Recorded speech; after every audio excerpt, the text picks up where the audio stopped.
વાલા વિદ્યાર્થીઓ અને વાલી મિત્રો, આપ સૌ જાણો છો પ્રમાણે સીઈટી નો બીજો રાઉન્ડ આવી ગયો છે. મતલબ કે જેની આપણે બધાએ ઘણા લાંબા સમયથી રાહ જોતા હતા, એ સીઈટી નો બીજો રાઉન્ડ આવી ગયો છે. સીઈટી વિદ્યાર્થી યોજના ફાળવણી, એટલે કે જે વિદ્યાર્થીઓ ધોરણ 5માં અભ્યાસ કરતા હતા અને સીઈટી ની પરીક્ષા આપી હતી, એ તમામ વિદ્યાર્થીઓને રિઝલ્ટ આવ્યું, મેરિટ આવ્યું અને મેરિટમાં જે વિદ્યાર્થીઓ પાસ થઈ ગયા, જેમનું મેરિટમાં નામ આવ્યું, એ બધા વિદ્યાર્થીઓને સરકારશ્રી દ્વારા રજીસ્ટ્રેશન કરવાની અનુમતિ આપવામાં આવી. રજીસ્ટ્રેશન કર્યા પછી અપ્રુવલની પ્રોસેસ થઈ. અપ્રુવલ થયા પછી ચોઇસ ફિલિંગની પ્રક્રિયા થઈ, એટલે કે શાળા પસંદગીની પ્રક્રિયા થઈ અને શાળા પસંદગી પછી પ્રથમ રાઉન્ડ બહાર પડ્યો, જે બધાને ખબર છે. આ પ્રથમ રાઉન્ડમાં ઘણા બધા વિદ્યાર્થીઓને એડમિશન મળી ગયા, સ્કોલરશિપ મળી ગઈ, રક્ષા શક્તિ સ્કૂલો મળી ગઈ, જ્ઞાન શક્તિ શાળાઓ મળી ગઈ અને જેટલી પણ યોજનાઓ છે એ બધી યોજનામાંથી ક્યાંક ને ક્યાંક મોટા ભાગના વિદ્યાર્થીઓને એડમિશન મળી ગયા હતા, સ્કોલરશિપની યોજના મળી ગઈ હતી. હવે એના પછી ફરીથી સરકારે એવા વિદ્યાર્થીઓ માટે ટાઈમલાઈન બહાર પાડી કે જે વિદ્યાર્થીઓને શાળા પસંદગી કરવાની બાકી રહી ગઈ હતી. તો ફરી એના માટેની અપડેટ આવી. ફરી જે વિદ્યાર્થીઓને શાળા પસંદગી કરવાની બાકી હતી, રજીસ્ટ્રેશન પ્રક્રિયા બાકી હતી, એ બધાએ કરી લીધું. હવે એમાં ઘણા વાલી મિત્રોએ એ ચેક કર્યું કે એમને જે શાળાઓ પસંદ કરી હતી એમાં એમના બાળકને એડમિશન નથી મળ્યું, તો હવે અમારે શું કરવું, એમ કરીને ફેરફાર પણ કર્યા હતા. વિદ્યાર્થીઓ અને વાલી મિત્રો, આજના વિડીયોમાં ઘણા બધા વાલીઓના પ્રશ્નો છે. બસ એ પ્રશ્નોની ચર્ચા કરવી છે. એ પ્રશ્નોના શું જવાબ છે અને એના પછીનો શું રસ્તો થઈ શકે એમ છે, એના વિશેની ચર્ચા કરવી છે આપણે. તો સીઈટીના પ્રશ્નો અને જવાબો આજના આ વિડીયોમાં આપણે જોવાના છીએ. સીઈટીને લગતા જેટલા પણ વિદ્યાર્થીઓ અને વાલી મિત્રોના પ્રશ્નો અને જવાબો છે, એ બધું હું તમને આ વિડીયોમાં મારી પાસે જેટલી માહિતી છે એ માહિતીના આધારે હું તમને સમજાવવાનો છું. આ વાલી મિત્રોના પ્રશ્નોને જોતા પહેલા એક નજર આપણે સીઈટીની જે આ યોજના બીજો રાઉન્ડ જાહેર પડ્યો છે એના માટેની ચર્ચા કરી લઈએ. તો વિદ્યાર્થી મિત્રો, જ્ઞાન શક્તિ રેસિડેન્શિયલ સ્કૂલ હોય, સ્વામી વિવેકાનંદ જ્ઞાન શક્તિ સ્કૂલ હોય, રક્ષા શક્તિ સ્કૂલ હોય કે એકલવ્ય મોડલ રેસિડેન્શિયલ સ્કૂલ હોય કે પછી જ્ઞાન શક્તિ મેરિટ સ્કોલરશિપ યોજના હોય, આ બધી જ યોજનાઓ માટે જે પણ બાળકોને મેરિટના આધારે આ યોજનાઓનો લાભ મળવા પાત્ર છે, એના માટેનો બીજો રાઉન્ડ બહાર પડી ગયો છે. અને આ રાઉન્ડની માહિતી તમે ક્યાંથી મેળવી શકો છો? તો ગુજરાત સરકારની વેબસાઇટ છે GSSY. કઈ છે? GSSY. એટલું જો તમે ગૂગલમાં સર્ચ કરશો તો ત્યાં તમને બધી જ માહિતી મળી જશે.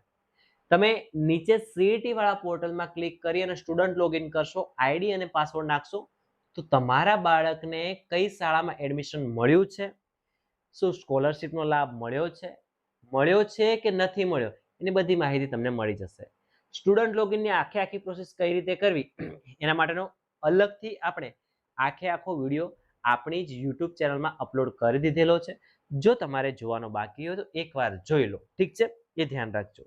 ખાસ સૂચનાઓ છે કે રક્ષા શક્તિ સ્કૂલમાં જે બાળકોને એડમિશન મળ્યું છે બીજા રાઉન્ડમાં, એ બાળકો માટે મેડિકલ ટેસ્ટ કરવો ફરજિયાત છે. બાકીના જે વિદ્યાર્થીઓને અન્ય શાળાઓમાં એડમિશન મળ્યા છે એમના માટે છેલ્લી તારીખ 22 છે અને 22 તારીખ સુધી તમારે તમારો ડોક્યુમેન્ટ વેરિફિકેશન કરાવીને શાળામાં એડમિશન લઈ લેવાનું છે, અન્યથા એડમિશન રદ થશે એવી ચોખ્ખી સૂચના તમારા એલોટમેન્ટ લેટર એટલે કે પ્રવેશ પત્રમાં આપેલી છે. તો આ બાબતનું તમારે ધ્યાન રાખવાનું છે, ઠીક છે? સાથે સાથે એ પણ જણાવી દઉં કે આજે 22 તારીખ છે એ માત્ર ને માત્ર શાળામાં એડમિશન લેવા માટેની છે. ઘણા વાલી મિત્રોના એવા પણ પ્રશ્નો હતા કે સર, અમારે તો શાળામાં એડમિશન નથી મળ્યું પણ સ્કોલરશિપ યોજનાનો લાભ મળ્યો છે, તો અમારે શું કરવું? તો મિત્રો, આપને ખાસ જણાવી દઉં કે આપના માટે એટલે કે જો સ્કોલરશિપની યોજનાની ફાળવણી થઈ છે તો તમારે ચિંતા કરવાની જરૂર નથી. થોડો સમય રાહ જુઓ, નવી અપડેટ આવશે ત્યારે તમે બેંક ડિટેલને બધું એડ કરી શકશો. સમજાઈ ગયું? ચલો, ઓકે. હવે ગઈકાલનો જે બીજા રાઉન્ડનો સીઈટીના બીજા રાઉન્ડનો વિડીયો અપલોડ કર્યો ત્યારે ઘણા બધા વાલીઓના પ્રશ્નો હતા અને પ્રશ્નો કયા હતા એની જરા ચર્ચા કરી લઈએ આપણે. તો પહેલો પ્રશ્ન એવો છે એક પેરેન્ટ્સનો કે સર, સીઈટી જનરલ કેટેગરીમાં 97 ગુણ છે 1 થી 5 સરકારી સ્કૂલમાં અભ્યાસ કર્યો છે તો ત્રીજા રાઉન્ડમાં રક્ષા શક્તિ સ્કૂલ લવાડ ગાંધીનગરમાં આવશે? જણાવશો. હવે 91 માર્ક્સ છે 120 માંથી, મતલબ કે ખૂબ સારા માર્ક્સ છે તમારા વાલી મિત્રો. હવે ખાસ એ વાત છે કે ત્રીજા રાઉન્ડમાં રક્ષા શક્તિ સ્કૂલમાં આવશે કે નહીં એ પાક્કું કહી શકાય નહીં. કેમ કે રક્ષા શક્તિમાં જે બાળકોનો ક્રાઇટેરિયા હોય કે માની લો કે 100-150 ની આસપાસ, મને એક્ઝેક્ટ આઈડિયા નથી, પણ જે બાળકોનો ત્યાં ક્રાઇટેરિયા હોય કે આટલા જ બાળકો લેવાના છે, જો એ હાઈએસ્ટ માર્કમાં એટલા બાળકોનો સમાવેશ થઈ જાય તો ખાસ કે તમારા બાળકને કદાચ એડમિશન ના મળે.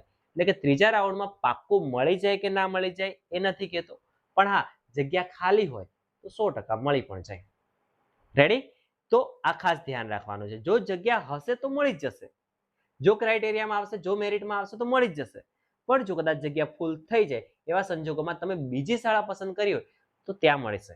ઠીક છે, આ ધ્યાન રાખજો. બીજું, સર GSSY ગુજરાત કે CET પોર્ટલ સાઇટ પર લોગિન જ નથી થતું તો શું કરવું? હવે આના 2-3 કારણો હોઈ શકે. પહેલું કારણ કે તમારો પાસવર્ડ સાચો હોવો જોઈએ. સ્ટુડન્ટ આઈડી સાચી હશે તો આ CET ના પોર્ટલ પર લોગિન થઈ જશે અને તમને ખબર પણ પડી જશે કે તમારા બાળકને એડમિશન મળ્યું કે નથી મળ્યું.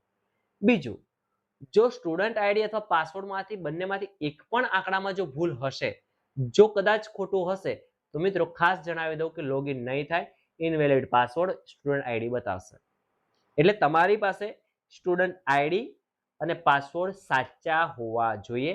આ ખાસ ધ્યાન રાખજો. માની લો કે તમારો સ્ટુડન્ટ આઈડી અને પાસવર્ડ સાચો છે છતાં પણ લોગિન નથી થતું તો શું કરવું? તો એક ઓપ્શન છે કે જો તમારું બાળક પ્રાઇવેટ શાળામાં ભણે છે ને આગળની પ્રોસેસ જો તમે જાતે કરી છે તો તમે પાસવર્ડ ફોરગેટ કરી દેજો, એટલે કે પાસવર્ડ બદલી દેજો. ઓકે, એ તમે શું કરવાનું, નીચે જ ઓપ્શન આપ્યો હશે ફોરગોટ પાસવર્ડ, એના પર ક્લિક કરશો, તમારો મોબાઈલ નંબર આવશે, ઓટીપી જશે, નવો પાસવર્ડ સેટ કરી શકો તમે. અને જો ના સમજાય તો મારા નંબર પર સંપર્ક કરજો, હું તમને એમાં જરૂરથી હેલ્પ કરવાનો પ્રયત્ન કરીશ. રેડી? એના પછીનો ક્વેશ્ચન છે કે સર ત્રીજો રાઉન્ડ ક્યારે આવશે? વાલા વિદ્યાર્થીઓ અને વાલી મિત્રો, આપ સૌને ખાસ જણાવી દઉં કે જેમ પ્રથમ રાઉન્ડ માટે ઓલમોસ્ટ 20 થી 25 દિવસ લાગ્યા હતા, બીજા રાઉન્ડ માટે લગભગ 1 મહિના જેટલો સમય લાગ્યો છે, હજુ બીજો રાઉન્ડ હમણાં જ આવ્યો છે, ત્રીજા રાઉન્ડની હાલ મને લાગતું નથી કે 10, 15 કે 20 દિવસ સિવાય ત્રીજો રાઉન્ડ બહાર પડે. સમજાય છે? તો ત્રીજો રાઉન્ડ જ્યારે આવશે ત્યારે આવશે. જો ત્રીજો રાઉન્ડ પડશે અને જો તમારા બાળકનું નામ આવી જશે, જો ત્રીજો રાઉન્ડ આવશે અને જો તમારા બાળકનું નામ આવશે તો જે સ્કૂલમાં તમારા બાળકનું નામ આવશે એ શાળામાંથી સામેથી ફોન આવશે. એટલે તમારે ત્રીજા રાઉન્ડની ચિંતા કર્યા વગર અત્યારે તમારા બાળકનો અભ્યાસ ના બગડે, એટલે જે તે શાળામાં તમારું બાળક ભણતું હોય ત્યાં તમારે એને રેગ્યુલર અભ્યાસ માટે મૂકી દેવું જોઈએ. આ મારી નાનકડી સિમ્પલ સલાહ છે. અંતિમ નિર્ણય તમારે જાતે લેવાનો છે. સમજાય છે? ઠીક છે, એટલે તમારા બાળકનું અભ્યાસ ના બગડે. દેખો, જૂન શાળાઓ શરૂ થઈ ગઈ છે, જુલાઈ આવી જશે, જુલાઈની આસપાસ, જુલાઈની 1 થી 10 તારીખની આસપાસ ત્રીજો રાઉન્ડ કદાચ આવશે, પાક્કું નથી પણ કદાચ આવશે. તો એટલો સમય સુધી તમારા બાળકનો અભ્યાસ બગડે, આ અભ્યાસ ના બગડે એને ધ્યાનમાં રાખતા તમારે તમારા બાળકને નિયમિત જે તે શાળામાં અભ્યાસ ચાલુ કરાવી દેવો જોઈએ. રેડી? આ તમારે ધ્યાન રાખવાનું છે. એના પછી, હા સર કેટલા માર્ક્સ હોય તો સીઈટીમાં એડમિશન મળશે? કેટલા માર્ક્સ હોય તો સીઈટીમાં એડમિશન મળશે એના માટે હું તમને થોડા ઘણા ઉદાહરણ આપું. તો કોઈકના 112 માર્ક્સ છે એને એડમિશન મળી ગયું છે, કોઈકના 68 માર્ક્સ છે એને એડમિશન મળી ગયું છે, કોઈકના 101 માર્ક્સ છે તો પણ એડમિશન મળ્યું નથી, કોઈકના 70 માર્ક્સ છે તો પણ એડમિશન મળી ગયું છે અને કોઈકના 97 માર્ક્સ છે છતાં પણ એડમિશન મળ્યું નથી, કોઈકના 80 માર્ક્સ છે તો પણ એડમિશન મળી ગયું છે, કોઈના 60 માર્ક્સ છે તો એડમિશન મળ્યું નથી. પરંતુ મતલબ કે જો માત્ર તમે માર્ક્સના આધારે એડમિશનની આશા રાખી રહ્યા છો, ના, ઘણા બધા ક્રાઇટેરિયા છે, શાળા છે, કેટેગરી છે, માર્ક્સ છે, આમ ઘણા બધા નાના નાના ક્રાઇટેરિયા નક્કી કરે છે અને એ પ્રમાણે એડમિશન થાય છે. એટલે કેટલા માર્ક્સ છે, કેટલા માર્ક્સ હશે તો એડમિશન મળી જશે? ના, એવું નથી મિત્રો. મેરિટના આધારે એડમિશન થશે. એટલે જો તમારા બાળકે પરીક્ષા પાસ કરી હોય તો નિશ્ચિંત રહો, નંબર લાગશે તો સામેથી ફોન આવશે. ઓકે, આઈ હોપ કે તમને અહીંયા સુધી ક્લિયર થયું હશે. બીજો એક ક્વેશ્ચન છે કે સર મારા બાળકને બીજા રાઉન્ડમાં એક પણ યોજના નથી મળી તો ત્રીજો રાઉન્ડ આવશે. હા, ત્રીજો રાઉન્ડ આવશે, પણ ક્યાં સુધી આવશે એની ચોક્કસ માહિતી નથી. એટલે નાનકડી સલાહ છે કે તમારા બાળકને રેગ્યુલર અભ્યાસ ચાલુ કરાવી દેજો. રેડી? ચલો એના પછી, સર મારા છોકરાનું લોગિન નથી થતું, પહેલા રાઉન્ડમાં થતું હતું પરંતુ બીજા રાઉન્ડમાં નથી થતું, તો શું કરવું? આ લોગિનના 2-3 પ્રશ્નો છે. એક સમય મર્યાદા પૂર્ણ બતાવે છે. હાલ બપોરે મેં જાતે ચેક કર્યું હતું. નીચે ચોખ્ખું લખાય છે આપણે સ્ટુડન્ટ લોગિનમાં સ્ટુડન્ટ આઈડી પણ સાચી નાખીએ અને પાસવર્ડ પણ સાચો નાખીએ, છતાં પણ શાળા અથવા તો જે એમાં લાલ કલરથી લખેલું આવે છે કે સમય મર્યાદા પૂર્ણ થયેલી છે એવું આવે છે. તો મિત્રો સર્વર પ્રોબ્લેમના કારણે કદાચ એવું થતું હોય તો ફરી પ્રયત્ન કરજો, લોગિન થઈ જશે. અને છતાંય લોગિન નથી થતું તો મેં અગાઉ જણાવ્યું એમ પ્રમાણે કે આઈડી પાસવર્ડ ચેક કરશો. ઠીક છે? એના પછી 49% આવ્યા છે તો શું થશે? 49% છે અને જો ઓબીસી કેટેગરી છે અથવા ઓપન કેટેગરી છે, જનરલ કેટેગરી છે, તો એના માટે કોઈ હાલમાં ચાન્સીસ નથી. પણ હા, એસસી એસટી કેટેગરીમાં છો તો 49 માટે ચાન્સ છે. પણ હા, અત્યારે બીજા રાઉન્ડમાં નામ નથી આવ્યું તો કદાચ ત્રીજા રાઉન્ડમાં આવશે, પણ પાક્કું કહી શકાય નહીં. એટલે બાળકનો અભ્યાસ ચાલુ કરી દેજો. બીજું કે જો મારા બાળકને સ્કોલરશિપની યોજના ફળવાઈ છે, એટલે કે સ્કોલરશિપની યોજના મળી છે, તો બેંક ખાતું વાલીનું જ હોય તો ચાલે? જો આમ તો બાળક 5મા ધોરણમાં ભણે છે એટલે એનું એકાઉન્ટ હોય, ઠીક છે, અને જો ના હોય તો જોઈન્ટ એકાઉન્ટ ચાલે વાલીનું, માતા અથવા પિતા સાથેનું જોઈન્ટ એકાઉન્ટ હશે બાળકની સાથેનું તો ચાલશે. અને બાળકનું પર્સનલ હોય તો કોઈ ચિંતા નથી. ઠીક છે? તો આનું ધ્યાન રાખજો. બીજા રાઉન્ડમાં કેટલા માર્ક વાળાને મળે? માર્કના આધારે નહીં, મેરિટના આધારે મળશે, એની ખાસ ધ્યાન રાખજો. બીજા રાઉન્ડમાં 54 એસટી નામ આવશે કે મોડેલ સ્કૂલમાં, એ આપણને અહીંયાથી નહીં ખબર પડે. શું ધ્યાન રાખવાનું છે? મેરિટના આધારે જ મળશે. અને ફરી તમે જ્યારે લોગિન કરીને ચેક કરશો તો જ તમને ખબર પડશે. 71 માર્ક્સ છે, જનરલ કેટેગરીમાં પ્રાઇવેટ સ્કૂલ છે તો વારો આવશે. ફરી કહી દઉં છું, આ રાઉન્ડમાં નથી આવ્યું, નવો રાઉન્ડ આવશે ત્યારે જ ખબર પડશે. એના પહેલા આપણે મળશે કે નહીં એવું ચોક્કસ પાક્કું કહી શકતા નથી. ઠીક છે? 87 માર્ક્સ છે તોય વારો નથી આવ્યો, તો શું ત્રીજા રાઉન્ડમાં ચોઇસ ફિલિંગ કરાય? સમજી લો, ચોઇસ ફિલિંગ ક્યારે કરાય? જ્યારે સરકાર દ્વારા આપણને પોર્ટલ શરૂ કરવામાં આવે કે ભાઈ હા, તમે જે વાલી મિત્રો અગાઉ ચોઇસ ફિલિંગ કરી છે એમાં કંઈ ફેરફાર કરવો છે અને જો તમારે ફેરફાર કરવો હોય તો એ ફરીથી કરી શકાય એવું ઉપરથી આપણને અપડેટ આપે તો જ આપણે ચોઇસ ફિલિંગ કરી શકીએ, બાકી અત્યારે કશું થશે નહીં. તો આટલી બાબતોનું તમારે ખાસ ખાસ અને ખાસ ધ્યાન રાખવાનું છે. આ સિવાય 2-5 પ્રશ્નો હજુ વાલીઓના જોઈ લે કે કોઈ હોય તો. 63 માર્ક્સ છે તો રક્ષા શક્તિ સ્કૂલ મળશે. હાલ કશું કહી શકાય નહીં, ત્રીજો રાઉન્ડ આવે ત્યાં સુધી રાહ જોજો. ઠીક છે મિત્રો? ત્યારબાદ સર મારા બાળકને સ્કૂલ મળશે, પહેલા રાઉન્ડમાં નથી મળી. પહેલા રાઉન્ડમાં નથી મળી તો બીજા રાઉન્ડમાં ચેક કરી લો, ખબર પડી જશે કે સ્કૂલ મળી છે કે નહીં. સ્કૂલ ચાલુ થઈ ગઈ છે, હવે શું કરવું? આ બધાનો પ્રશ્ન છે કે સાહેબ શાળા શરૂ થઈ ગઈ છે તો અમારે સીઈટીની રાહ જોવી કે કોઈ શાળામાં એડમિશન લઈ લેવું? તો સિમ્પલ છે, હાલ તમારું બાળક જ્યાં અભ્યાસ કરતું હોય ત્યાં તમે એનો આગળનો અભ્યાસ કન્ટિન્યુ કરાવો. જો સીઈટીમાં રાઉન્ડમાં નામ આવશે તો તમને એડમિશન મળી જશે અને ત્યારે તમને જો શાળા અનુકૂળ આવે તો તમારે ત્યાં એડમિશન લઈ લેવું છે. ઠીક છે? તો આ બાબતનું ખાસ ધ્યાન રાખજો, પણ અભ્યાસ ના બગાડતા બાળકોનો. ત્યાર પછી તો લગભગ બધા રિપીટેડ ક્વેશ્ચન છે. હા, રક્ષા શક્તિમાં બીજા રાઉન્ડમાં કદાચ વારો આવી જાય તો કયા ડોક્યુમેન્ટ જમા કરાવવાના હોય? ફિઝિકલી ફિટનેસનું સર્ટિફિકેટ અત્યારે કરાવી શકીએ કે વારો આવે ત્યારબાદ જ કરાવવાનું? દેખો, રક્ષા શક્તિ માટે ફિટનેસ સર્ટિફિકેટ ફરજિયાત છે. ઠીક છે? તો એ તમારે કઢાવવું જ પડશે. એ હમણાં કઢાવો કે પછી કઢાવો. બીજી વાત રહી ડોક્યુમેન્ટ્સની. તો ડોક્યુમેન્ટ માટે સિમ્પલ એવું છે મિત્રો કે ડોક્યુમેન્ટ તમે જ્યારે તમારા બાળકનું એલોટમેન્ટ લેટર પ્રવેશપત્ર ડાઉનલોડ થાય છે ને એ આખી પીડીએફમાં નીચે બધી જ માહિતી આપેલી છે. કયા ડોક્યુમેન્ટ લઈ જવાના છે, કેટલા લઈ જવાના છે, ક્યાંથી મળશે, એ બધી જ માહિતી કઈ તારીખે જમા કરવાની છે, ઓલમોસ્ટ તમારા બાળકના પ્રવેશપત્રમાં બધી જ ડિટેલ આપેલી છે. એટલે ડોક્યુમેન્ટની ચિંતા કરવાની જરૂર નથી, એમાં બધી માહિતી આપેલી હશે. ઠીક છે?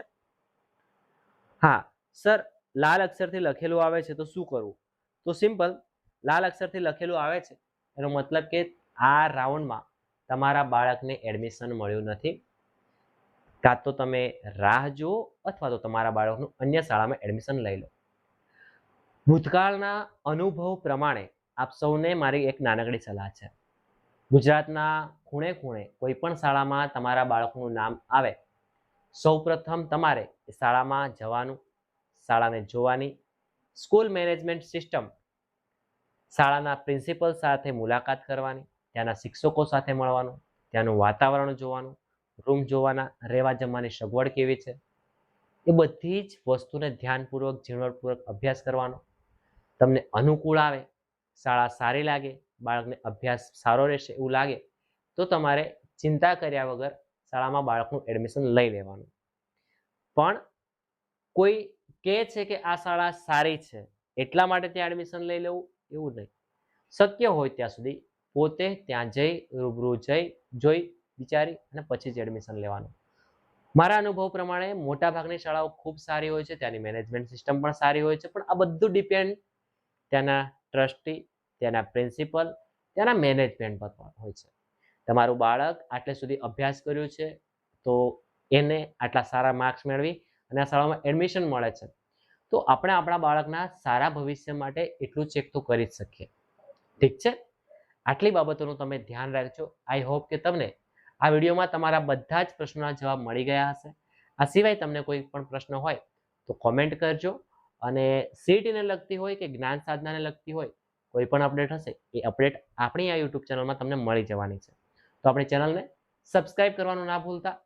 મળીએ નવા વિડીયોમાં, ત્યાં સુધી જય હિન્દ, જય ભારત, ધન્યવાદ.